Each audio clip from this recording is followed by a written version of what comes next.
So here in this video we will discuss how each of the Primarchs became corrupted by chaos, or why they turned their backs on the Emperor and humanity during the Horus Heresy. So let's get to it. Firstly, Logar. Logar Aurelian's fall to chaos was a combination of personal conviction, manipulation, and a desire for answers to his shattered beliefs. The influence of his advisors, encounters in the Eye of Terror, and the promises of power, revelations offered by the chaos entities, ultimately led to his fall. His belief that the Emperor of Mankind firstly was a divine being, made manifest in the mortal realm, made him vulnerable to alternative sources of power and knowledge. So when the Emperor rejected Logar's worships and ordered him to cease spreading the belief of his divinity, Logar's worldview was shattered to pieces. After the Emperor's censure, he struggled to reconcile his deep faith. He sought new answers and a greater purpose, leading him to explore the idea of a pilgrimage, a journey to find higher powers worthy of his devotion. His advisors, particularly Corpheron and Erebus, played a significant role in his fall. These individuals were secretly devotees to chaos through the culture's old faith, so his desperation to find meaning and the truth behind the universe's mysteries left him susceptible to the influence of those who claimed to possess hidden knowledge. Logar's sense of rejection by the Emperor, combined with his advisors' manipulations and his own desire for purpose, was the main cause of his fall. Number 2. Horus Lupercal. Horus's tragic fall into the embrace of chaos was a multifaceted descent driven by a convergence of dark influences. As the War Master of the Imperium, he had immense responsibility and power, yet hidden resentments festered beneath his facade of loyalty. Also, haunting visions of a fractured future further eroded his faith in the Emperor, which were all whispered by the Chaos Gods. The Emperor's secrecy about the Webway project further deepened his rift, leaving Horus feeling abandoned and unworthy. Amidst these emotions, Horus was influenced by the manipulations of chaos, particularly through the first chaplain Erebus of the Word Bearers. Erebus exploited the Lunar Wolves' Warrior Lodge, a secret fraternal organization, to plant seeds of doubt and turn Horus against the Emperor.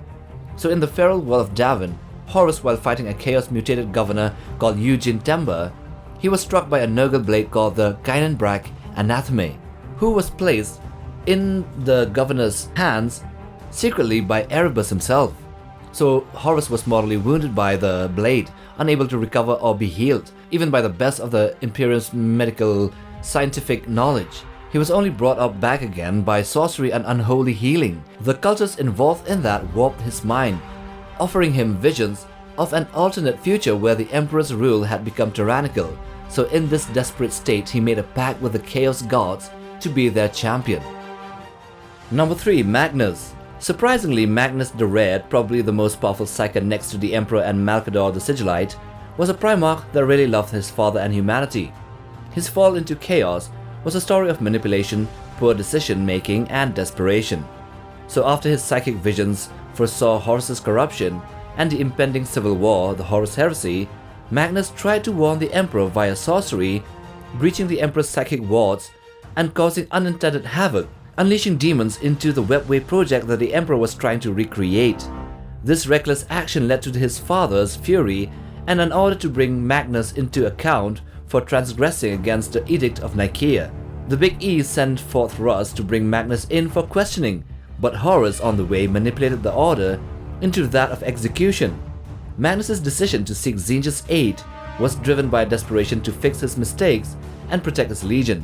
When he realized that Zinja's assistance had resulted in his damnation and the catastrophic destruction of Prospero by the Space Wolves, he felt betrayed and angry.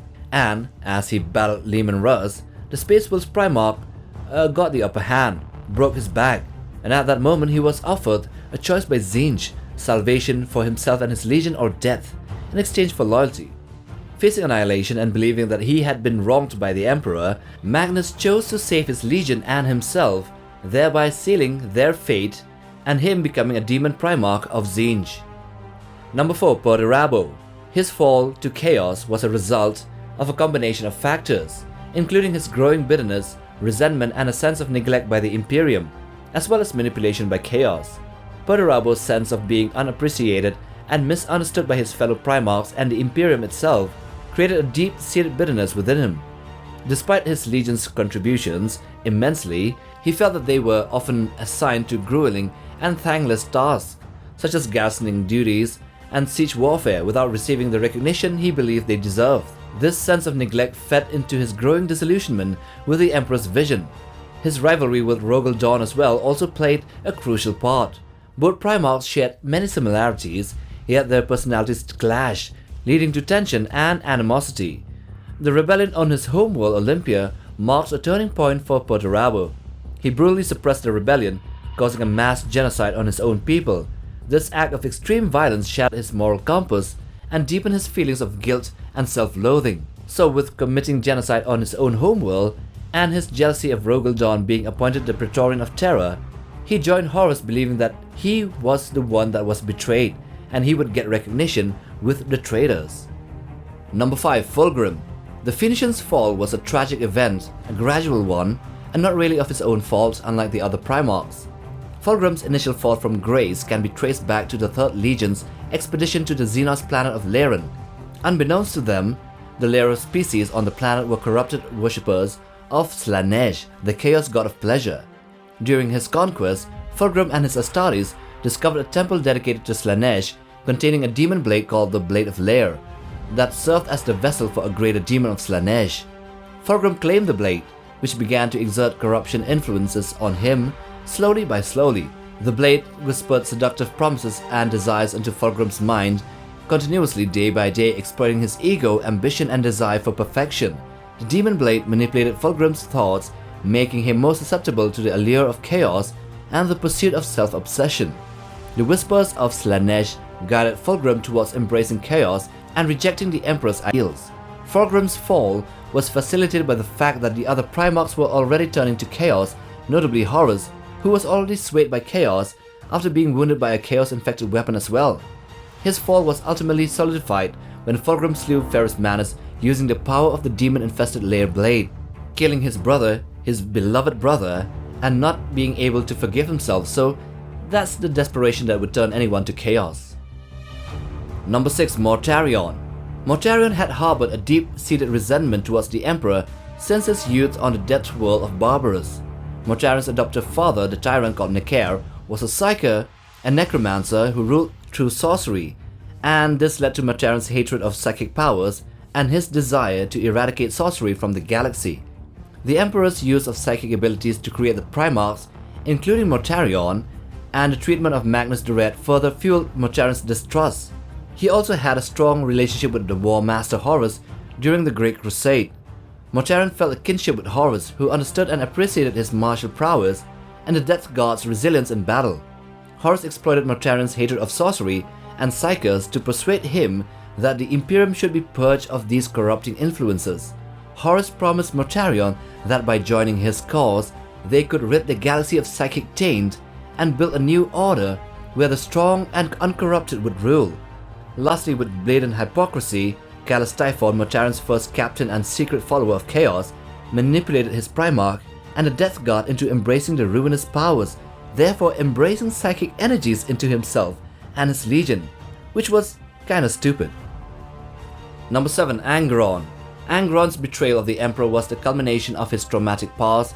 The Butcher's nails, implants, and amplified his aggression and rage, his legion's descent into bloodlust, and his eventual succumbing to the seductive call of Khorne, the chaos god of violence, bloodshed, and war. When the Emperor of Mankind, way back in the past, arrived on Nuceria and offered a young Angron a chance to escape his life of slavery and lead his own legion of space marines, Angron initially refused. He wanted to die alongside his fellow gladiators, but the Emperor forcibly teleported him away, which led to his deep feelings of resentment and anger, seeing his fellow comrades fall in battle against forces of Nuceria. Yeah, so he later accepted that he would lead the World Eaters, Angron's legion, which became known for their brutality and ferocity in battle. They would often slaughter entire populations of newly discovered worlds rather than trying to integrate them into the Imperium, as other legions did. As the Butcher's Nails implants spread throughout the World Eaters Legion, they became more closely aligned with the blood god Khorne, the chaos god of violence, bloodshed, and war. The implants made the legionnaires more susceptible to Khorne's influence, and the god of blood began to whisper into them through their rage. Angron was finally swayed by Horus with the promise of freedom from the Emperor's control and a chance to continue his relentless pursuit of battle without restraint. Number 8. Conrad Curse.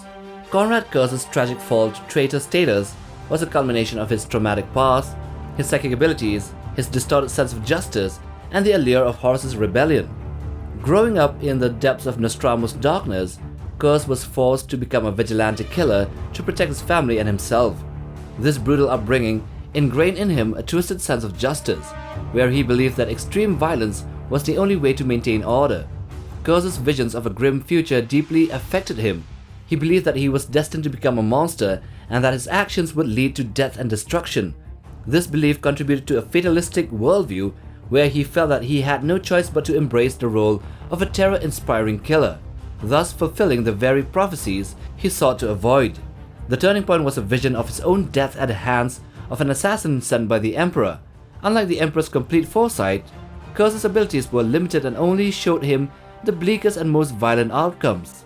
This dark vision haunted him throughout his life, causing him immense psychological turmoil. Also, with his closeness to Horus, he ultimately decided to turn traitor and show his worth to both factions in a dark way, and in a way making his own vision come true. And number 9. Alpharus Omegon. These were known for their intricate tactics involving deception, subterfuge, and secrecy. They often operated using misinformation and confusion, making it difficult to determine their true loyalties and intentions. In the early stages of the Horus Heresy, the Alpha Legion initially appeared to be loyal to the Imperium. They took part in battles against traitor forces in the beginning and displayed actions that aligned with the Emperor's cause, but that turned the other way. Eventually, the twin Primarchs, Alpharus and Omegon, were known for their enigmatic nature and their tendency to pursue goals that were hidden from others. This made it difficult for other factions to predict their actions and allegiances, even now. It is suggested that the Cabal, an ancient and secretive organization composed of various alien races, played a role in influencing Alpharus Omegon's joining with Horus and his rebellion against the Emperor. The Cabal's goal was to prevent chaos from dominating the galaxy by any means necessary, even if it meant working with Chaos factions to achieve that end. The Cabal's manipulation revolved around their ability to foresee future events and their potential outcomes of different courses of actions, likely choosing the least worst case scenario. So Alpharus Omegon likely listened to them and chose their path, joining with the traitors, but they likely had the best of intentions, and maybe they still work for the Imperium, but secretly, like double agents. So those are all the reasons why the 9 Primarchs turned into traitors during the Horus Heresy. Anyway, I see that many of you haven't subscribed yet. It would do us a huge favor if you would only smash that red button and also like the video to push us through in the YouTube algorithm. Just as the Omnisire orders you to. And while you're at it, bang on that bell icon like you're smashing a nurgling's face for notifications on videos like this. Till the next time, take care, boys.